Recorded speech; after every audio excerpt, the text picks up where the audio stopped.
சீயோன் குமாரத்தியே, கெம்பீரித்து பாடு, இதோ நான் வந்து உன் நடுவில் வாசம் பண்ணுவேன் என்று கர்த்தர் சொல்லுகிறார் என்று எழுதப்பட்டிருக்கிற வேத வாக்கியத்திற்காக எங்கள் தேவாதி தேவனுக்கு கோடான கோடி ஸ்தோத்திரங்கள் உண்டாகட்டும்.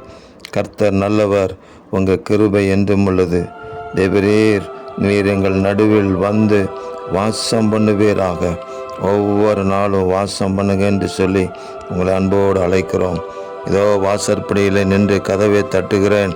ஒருவன் என் சத்தத்தை கேட்டு கதவை திறந்தால் நான் அவனிடத்தில் பிரவேசித்து அவனோட போஜனம் பண்ணுவேன், அவனும் என்னோட போஜனம் பண்ணுவான் என்று சொல்லப்பட்ட வார்த்தையின்படி தேவரீர் எங்களோடு கூட தங்கி இருந்து ஆண்டவரே ஜீவ வார்த்தையை எங்களுக்கு கொடுத்து நடத்துவீராக.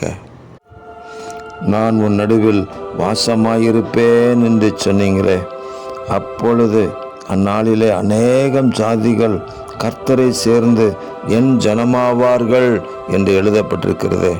நீங்கள் எங்கள் கூட இருக்கிறதை மற்றவர்கள் பார்த்து உம்முடைய ஜனமாகும்படி இந்த மகா பெரிய கிருபைக்குள்ளாக எங்களை வைத்து கொள்வீராக. எங்கள் ஆண்டவர் அப்படி எங்களோடு கூட இருந்து எங்களை எல்லா தீங்கிற்கு விலக்கி காப்பதற்காக ஸ்தோத்திரம். இரட்சகர் இயேசு கிறிஸ்துவின் நாமத்தில் ஜெபிக்கிறோம் பிதாவே. ஆமேன், ஆமேன், ஆமேன்.